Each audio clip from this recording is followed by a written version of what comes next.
then just as much time as you need to really describe this, and I'd like for the rest of us to actually analyze this experience and tell everyone what we're hearing, what we're learning from it, what we're taking away from it. So please take it away. Absolutely. So I think a time in which I've been the most confident was when I was interviewing for my current role. I was in a season in my life where, you know, I think all of us can agree that when a woman's mind is made up, there's no turning back. And so I had made the decision. I had made the decision that I was ready to move from a role where I was underutilized and undervalued.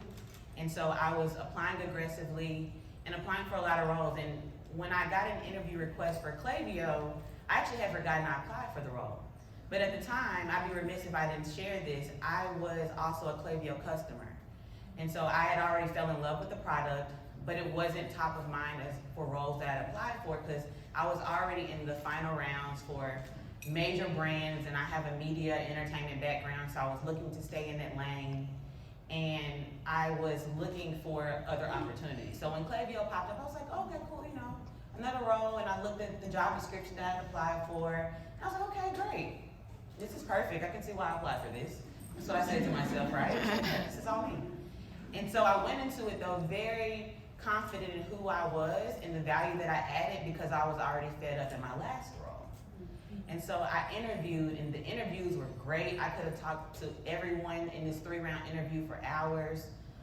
We went over most times, and it was great. And then there was a pause in the interview process. Things started slowing down. But when I knew that I was still very confident in who I was, is that I didn't lose sleep. I wasn't anxious.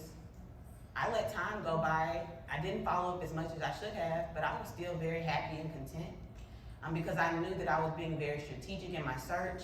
I knew that it was important for me. That the next opportunity that I had was absolutely for me. It was not rushed. It was not me pushing for it. I knew that it would come with ease because that's the season of my life that I'm in. It needs to happen with ease or I don't want it. And so as soon as that conversation continued, the recruiter let me know that there had been changes in the role. They were changing the title and they wanted to know if I was still interested. They ended up hiring myself along with the other final candidate, but wanted to split the role, so he wanted to talk to me about it first. The way in which they split the role was perfect alignment. They removed the parts of the role that I didn't actually want to do. And allowed me to keep the role, the functions of the role that I absolutely loved. And so I mentioned earlier my title, which is very long, but we'll go with it. So I manage our emerging talent programs, which is co-op programs, development programs, internships. I also get to coach and lead an amazing team of campus recruiters. And then I also get to execute recruiting events to expand our employer branding, such as Women Impact Tech. And so the role literally encompassed my previous experience in media, entertainment, executing conferences and expos, coaching and leading, growing professionals. And so again, perfect alignment. So I knew the role was mine, and I knew if they didn't select me, it was going to be their mistake and not mine. I operated there mentally so confidently because I knew the value that I added, I knew the impact that I could make, and I was walking in my purpose. Again, I knew that whatever was going to happen next, it had to happen with ease. I have pushed and rushed my whole life.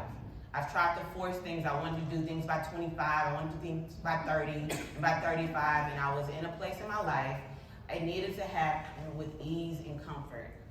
And so I had time also. I was still gainfully employed, so we can't forget that part, right? So, but I knew it was time for me to go. And so I was able to do it, and now I'm in a role that I absolutely love. I'm working with some of the most brilliant minds that I've ever been around. I'm challenged every day. As a leader, I'm being challenged and pushed and pulled by working with various different personalities.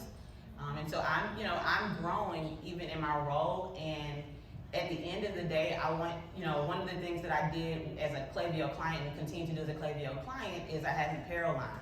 And it was a motivational apparel line, and one of my shirts says, "You've been humble long enough." Mm-hmm. And as women, honestly, I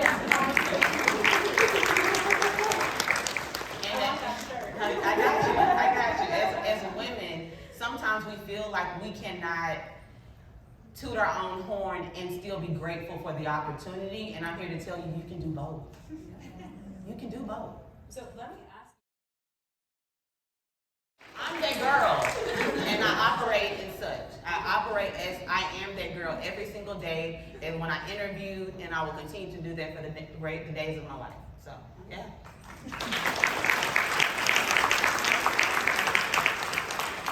All right, so now we get to analyze because we're all tech nerds. So please, yeah, Beena. So I have to say, like Jada, you are very confident, but you have the strategic thinking.